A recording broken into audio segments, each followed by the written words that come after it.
Hi hello welcome to Shanmukha రుచులని. మనం ఈరోజు చేసుకోబోతున్న రెసిపీ వచ్చేసి కొత్తిమీర కారము అండి. మురమరాల్లోకి, దొండకాయ ఫ్రై, బెండకాయ ఫ్రై, ఏ ఫ్రైలోకైనా చేసుకొని కొత్తిమీర కారము చాలా బాగుంటుందండి. ముందుగా వీడియోలోకి వెళ్ళి కొత్తిమీరని ఇలా సన్నగా కట్ చేసుకొని తడి లేకుండా ఆరబెట్టుకోవాలండి. నీడలోనే, ఎండలో పెట్టకూడదు. ఇలా కట్ చేసుకున్న కొత్తిమీరని పక్కకు పెట్టేసుకున్న తర్వాత ఇప్పుడు హీట్ ఎక్కిన ప్యాన్లోకి ఒక 3 టీ స్పూన్ల దాకా ఆయిల్ వేసుకోవాలండి. ఆయిల్ ఎక్కువ పట్టదండి. ఎక్కువ వేసుకుంటేను చేసుకుని ఈ కొత్తిమీర కారం ముద్దగా వస్తుందండి. అందుకని ఒక 3 టీ స్పూన్లు ఆయిల్ వేసుకొని ఆయిల్ హీట్ ఎక్కాక ఒక హాఫ్ టీ స్పూన్ జీలకర్ర, కొంచెం వేగిన తర్వాత జీలకర్ర ముందుగా దంచి పెట్టుకొని ఒక 10 నుంచి 12 వెల్లుల్లిపాయ రెబ్బలు వేసుకొని వేయించుకోవాలండి. వేగిన తర్వాత ఒక 2 రెమ్మల కరివేపాకు వేసి వేగించుకున్న తర్వాత చిన్న స్పూన్ తోటి ఒక హాఫ్ టీ స్పూన్ ఇంగువ వేసుకోవాలండి. కొత్తిమీర కరివేపాకు కూడా వేస్తే చిన్న స్పూన్తో ఒక హాఫ్ టీ స్పూన్ ఇంగువ వేసిన తర్వాత అది కూడా కలుపుకోవాలండి. అది కూడా కలిసిన తర్వాత అప్పుడు ముందుగా కట్ చేసి శుభ్రం చేసి పెట్టుకున్న కొత్తిమీర వేసుకోవాలండి. నేను తీసుకున్న కట్టలో హాఫ్ కట్ట తీసుకున్నానండి.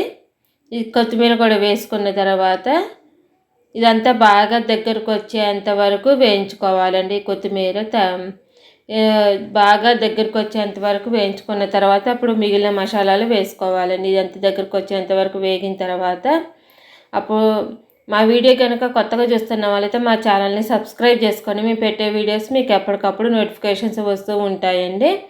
ఇలా అంతా కలుపుకుంటూ బాగా దగ్గరకు వచ్చేంత వరకు వేగిన తర్వాత ఒకసారి చూసుకోవాలండి. చూసుకున్న తర్వాత అప్పుడు తగినంత ఒక 1.5 టీ స్పూన్ దాకా ఉప్పు, 1.5 టీ స్పూన్ దాకా ఉప్పు వేసుకున్న తర్వాత ఒక 2 టీ స్పూన్ల దాకా ఎండు కొబ్బరి కూడా వేసుకోవాలండి. 2 టీ స్పూన్లు ఎండు కొబ్బరి కూడా వేసుకున్న తర్వాత ఒక 4 టీ స్పూన్లు 3-4 టీ స్పూన్ల దాకా కారము, 3-4 టీ స్పూన్ల దాకా కారం వేసుకున్న తర్వాత ఒక పావు టీ స్పూన్ పసుపు, ఒక చిన్న స్పూన్ తోటి స్పూనుడు ధనియాల పొడి వేసుకోవాలండి. ధనియాల పొడి కూడా వేసుకున్న తర్వాత ఇప్పుడు